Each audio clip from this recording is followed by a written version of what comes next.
Hello, this is Wilna Furstenberg and this is In the Mood to Scrap. So this mood board I created just fun things, and I think it's Jana's wonderful page that she created last week for In the Mood to Scrap, or the week before, and she used feathers and it just inspired me. So I'm going to use a lot of feathers, flowers and fun things. So the one mood board photo is feathers that look like they were dipped in gold paint, and I decided to try and recreate that. And how I'm doing that is by painting some Mod Podge on the feathers, and you can see I'm laying it down really thick, and then I'm going to sprinkle it with gold. Now the reason why I chose Mod Podge is because it's simple to use. I can paint it on,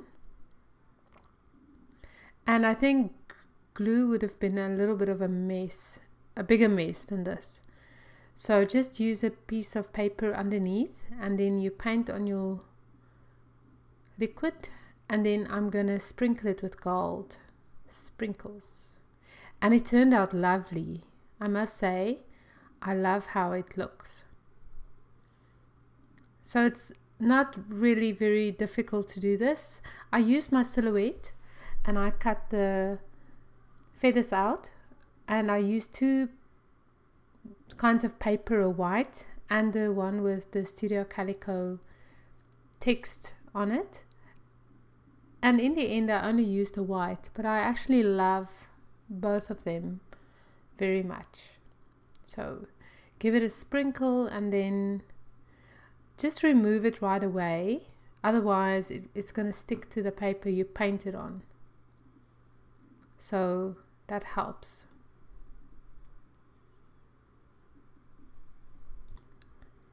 Right, and I'm just going to forward it because you don't really need to see how I remove every single feather, but I'm going to show it to you anyway. So moving on, then I decided to, my initial thought was to add the feathers over this colorful flower, and you will see in the end I didn't do that. But so I'm like, okay, I need to add more color to this. So I took out my 2-piece watercolors, because you can buy them on 2-piece, and you're gonna see how easy it is to add watercolors. Now I think the big thing with mixed media that really scares people off is the idea that you have to cover your whole page with paint and stuff like that. But I'm here to show you how a little bit of paint can make such a big difference. So I'm laying down some pigment, and then I'm wetting my brush and adding some more water, you can see there. And the reason why I'm doing it is because I want it to flow. And you can see how I'm mixing the colors on my palette as well. And you are allowed to do that. The thing that I would advise is just now and then just give your palette a rinse with just a little bit of water, or use a sponge and gently clean it. But I'm notorious for mixing colors. You can see how I mixed the green into the yellow. And the good news is I haven't been arrested for doing that, so that's good. The only thing that will freak me out is when someone else does it on my own watercolors, but if I do it, it's okay. So again, I'm just adding a little bit of color, and now you can see, I don't know if you can see, but you should, how I try to find the color of that one green yellow flower and to almost match it. And the same with this side, the pink side, is to try to match it with the color of the flower. Now I'm using the hot embossing tool and I'm making it flow, and that is really the easiest way to get your paint drops to flow. You can tilt your paper, but I found that you have to use so much water to get that same effect if you tilt your paper. But a hairdryer or the embossing tool works perfectly. So you basically want to just keep on drying it until the drops dries beautifully on the paper. And that's one thing that I love about the embossing tool, is the way that watercolors dry when you dry it with a embossing tool. Once it's dry, you can add more paint. So that's the other trick about watercolors, is to let one color dry completely and then you add another color, and then you have that beautiful opacity, transparent feel that watercolors are so known for. So now I'm adding a more pure pink, and I want to add a little bit more green to the other side, and I'm just dabbing it, adding water and dabbing it again. And maybe that's a little too dark.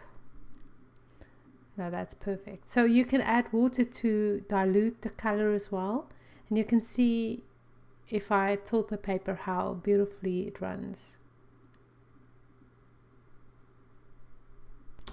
Right, and once you're done, you can dry it with your embossing tool or hairdryer, and it takes some time, but it's absolutely worth it. You can see there how beautifully it dries when you use a blow dryer or something.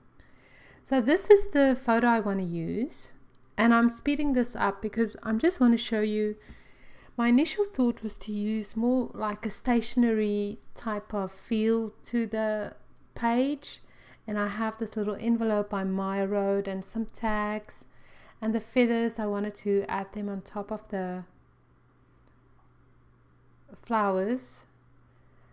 And this is what I love about scrapbooking. You can place your elements or your design or your embellishments and see how it works for you, and then you can literally move things around until you're happy with it. And that's how I do it almost every single time. Right, so that didn't work.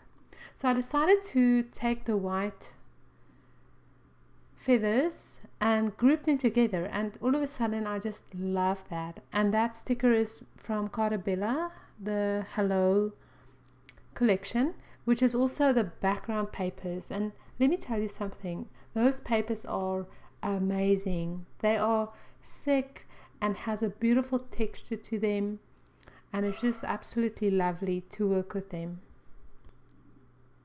The flowers that I used, the chipboard, is by Crate Paper. On Trend is the name of the collection, and there you can see the chipboard. And I'm also using this so very lovely chipboard sticker from that same sheet, and I decided that will be my title.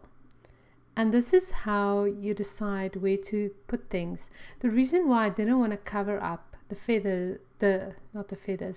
flowers with the feathers was because that element with the flowers and the watercolors were just so pretty, and that was also a reason why I used the black and white photo, is because it was so colorful already.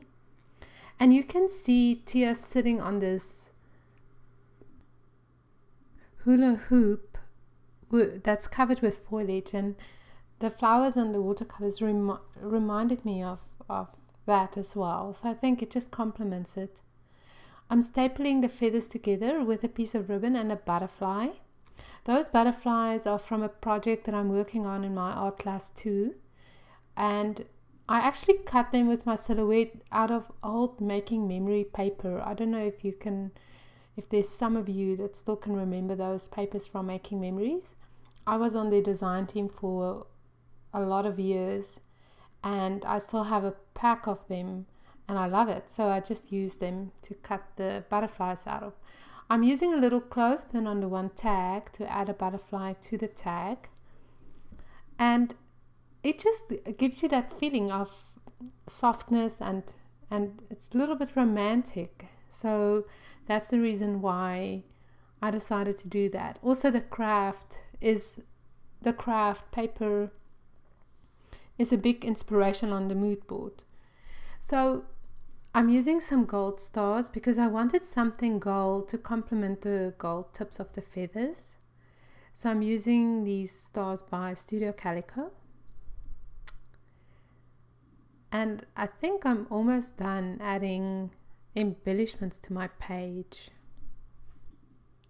Except I was going through a little drawer that I have full of embellishments, and I found this one by Amy Tan, and I just thought it fit the page. So I'm looking for a place to put it, but in the end I didn't use it. But you can see how you just move things around. So my hot glue gun wasn't hot and I was in a hurry, so I used pop dots, and these are from American Crafts. So I'm just adding a dot to a couple of elements, and I love it because it just lifts it off the page a little bit. So that's also a tag, and I cut the tags also with my silhouette because I didn't have white tags and I was looking for white tags. So that's a really small little pop dot.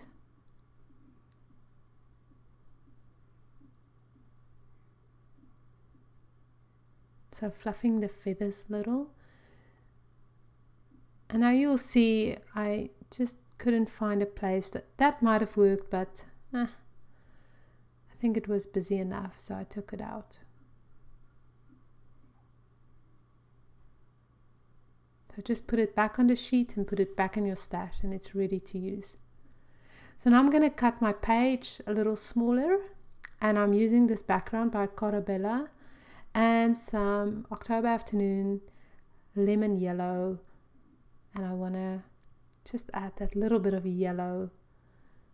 I debated which color I should add, and I wanted that corner of that photo covered, but it just didn't want to fall there, so I dabbed it on. And now I just want to do the bottom corner as well, and that balances it for me, and that's perfect. The last thing I wanted to add is just the number 16, because Tia turned 16, and this photo shoot by my friend Danny was done for her 16th birthday. We gave her an Alice in Wonderland party, and we did a beautiful photo shoot with her as Alice. And to us that know her very well, Tia is just the most perfect Alice in Wonderland.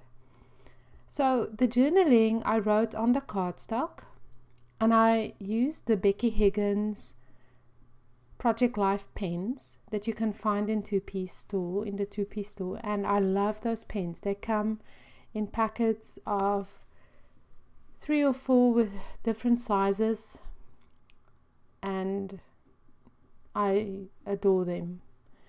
My children want to steal them all the time, and so it's a constant battle. So I found that I resorted to hiding my journaling pens to the point where I couldn't find them. So yeah, it's a problem in our house.